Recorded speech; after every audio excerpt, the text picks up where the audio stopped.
On a cold October morning, a school bus vanished without a trace. 19 kids, one driver, gone. No crash, no calls, no witnesses, just silence. And then 6 days later, one of them walked out of the woods. This is the story of Maple Hollow's most chilling mystery, the last school bus ride. We'll dive into the strange disappearance, the frantic investigation, and the one survivor who returned with a story no one could believe. What really happened that morning? And why does her story keep changing? It started like any normal day in Maple Hollow, Pennsylvania. Population, 2,418. On October 19, 2017, the 7:35 a.m. bus route began like clockwork. Driver Elaine Harris, 56, had worked this route for 17 years.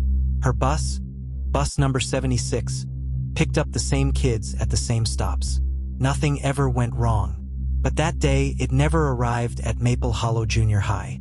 By 8:15, the school secretary called Elaine's personal phone. No answer. By 8:27, 3 parents had called in, asking why their kids never made it to school. At 8:40, a search was launched.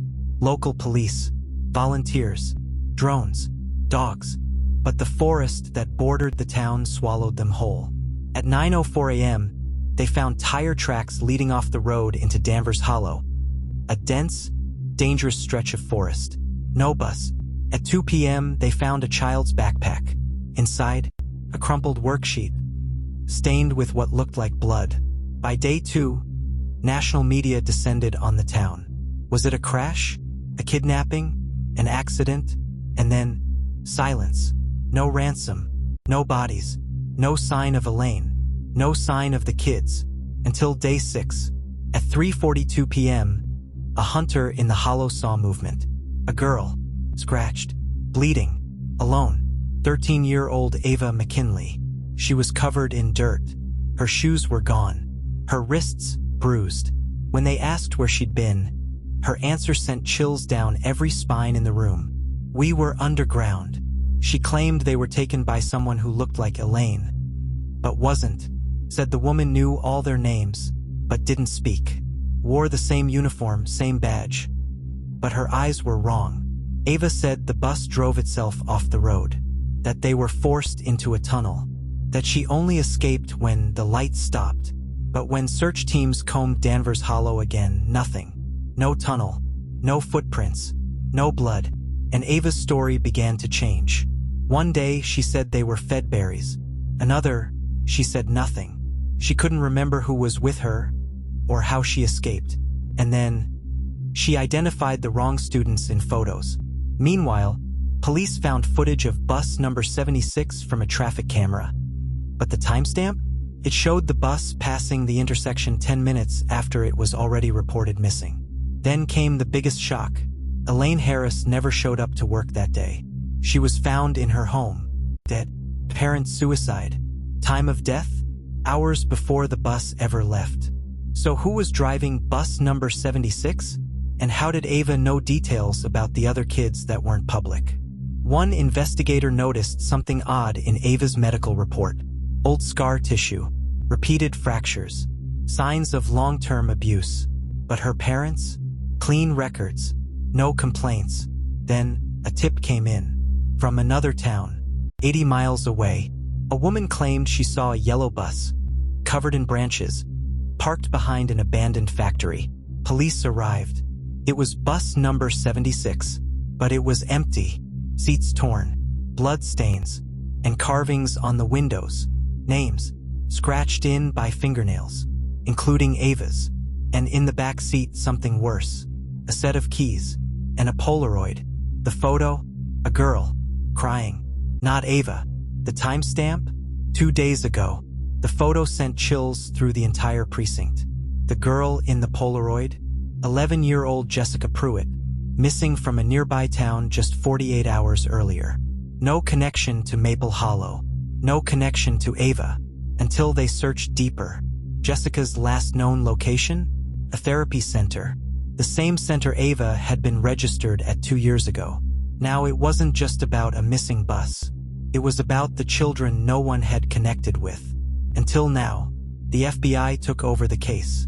Digging through Ava's family, they found something even more disturbing. Ava's adopted father, a former janitor at the therapy center, fired for boundary violations. And the mother, she'd never legally adopted Ava. Records were forged. Her real name was Charlene Greer, a convicted fraudster who disappeared off the grid in 2008. So who really was Ava McKinley? When they brought Ava back in for questioning, she went silent, stared at the wall for hours, until she finally whispered, "They're not underground anymore." That night, another bus was spotted, not driving but parked, on a cliffside turnout 30 miles north of Maple Hollow. Investigators rushed to the scene. Bus number 29, not just a different number, but a different district. And inside, it was a replica of bus number 76.